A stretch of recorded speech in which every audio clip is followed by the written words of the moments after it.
నగర్ పట్టణాభివృద్ధి విషయంలో ఎమ్మెల్యే వీళ్లపల్లి శంకర్ తగ్గేదే లేదంటున్నారు. సమస్యల పరిష్కారం కానంత వరకు ఒగ్గేదే లేదంటూ ముందుకు దూసుకుని వెళ్తున్నారు. మంగళవారం నగర్ పట్టణంలోని 2వ వార్డులో స్థానిక MLA Veellapalli Shankar, municipal commissioner Sunitha Reddy తదితరులు కలిసి బస్తీ బాట పట్టారు. ఒకవైపు కుండపోతగా వర్షం కురుస్తున్నా తగ్గేదే లేదంటూ సమస్యలను తెలుసుకున్నారు. 2వ వార్డులో పలు కాలనీలలో పర్యటించి ఎమ్మెల్యే నిండు వర్షంతో ఎంతో ఓపికగా ప్రజల నుండి సమస్యలు విన్నారు. ఇంటింటికి వెళ్లి కాలనీలో పేరుకుపోయిన సమస్యలు, మౌలిక సదుపాయాల విషయంలో ప్రజలను నేరుగా అడిగి తెలుసుకున్నారు.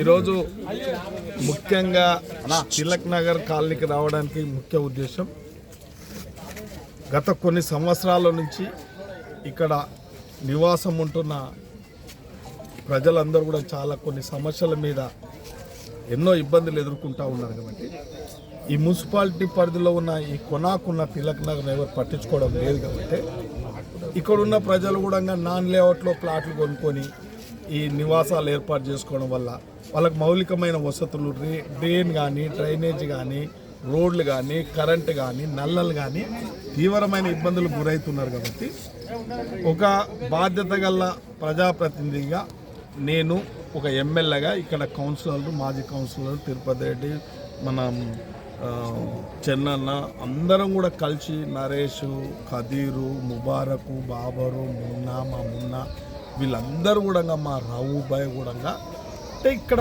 పరిశీలించి ఇక్కడ ప్రజలకు ఏమేమి అవసరాలు, ఆ సమస్యలు కొందరు రాజకీయాలకు ముడిగడుతూ ఉంటారు. రాజకీయాలకు ముడిగట్టేది కాదు. మన ప్రాంతంలో మనం అందరము కలిసి మెలిసి ఇలా పార్టీలకు అతీతంగా మనం అందరం ఈ కాలనీలో నివసించే వాళ్ళం అందరం ఒక సమస్య వచ్చిందంటే అందరం కూర్చొని పరిష్కారం చేసుకోవాలి.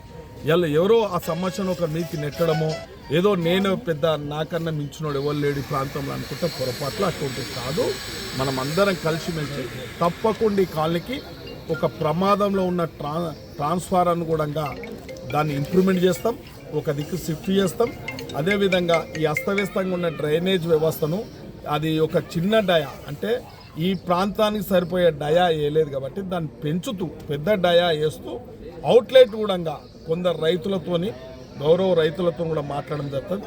మన నందిగామ శంకర్ వీళ్ళందరూ కూడా ఇప్పటికే మాట్లాడిన శంకర్ వాళ్ళు కూడా ఏదైనా ఉంటే మేమందరం ప్రజలకు అవసరాల గురించి సహకరిస్తామని చెప్పడం కూడా జరిగింది. కాబట్టి ఒక మంచి సీసీ రోడ్ వేయబోతా ఉన్నాం, ఒక మంచి డ్రైనేజ్ ఇవ్వబోతా ఉన్నాం, నల్లలు కూడా ఇవ్వబోతా ఉన్నాం, ట్రాన్స్ఫార్మర్ కూడా షిఫ్ట్ చేయబోతా ఉన్నాం. కాబట్టి ఇదంతా ఒక 2 నెలల్లో జరిగిపోతుంది. దసరా వరకు ఈ కార్యక్రమాలు జరుగుతాయని చెప్పి ఈ యొక్క తిలక్ నగర్ వాసులందరూ కూడా నేను వారి విజ్ఞప్తి వరకు నేను రావడం జరిగింది.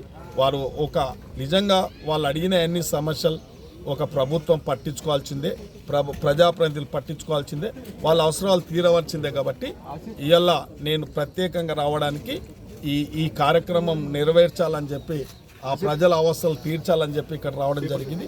నాకు కూడా తృప్తినిచ్చింది. వర్షం కురుస్తున్నప్పటికీ ఆ సమస్యలు తప్పకుండా చేయాల్సిన మానవీయ కోణాల చూస్తే ఇప్పటికే ఈ పనులన్నీ జరగాలి. ఏదో పెద్ద పెద్ద పనులు చేసామని పెద్ద పెద్ద మాటలు మాట్లాడతారు. ఆ మాటలు బంద్ చేసి పని చేసేది నేర్చుకోవాలని చెప్పి కొందరు నాయకులు కూడా హితబోధిస్తున్నాను.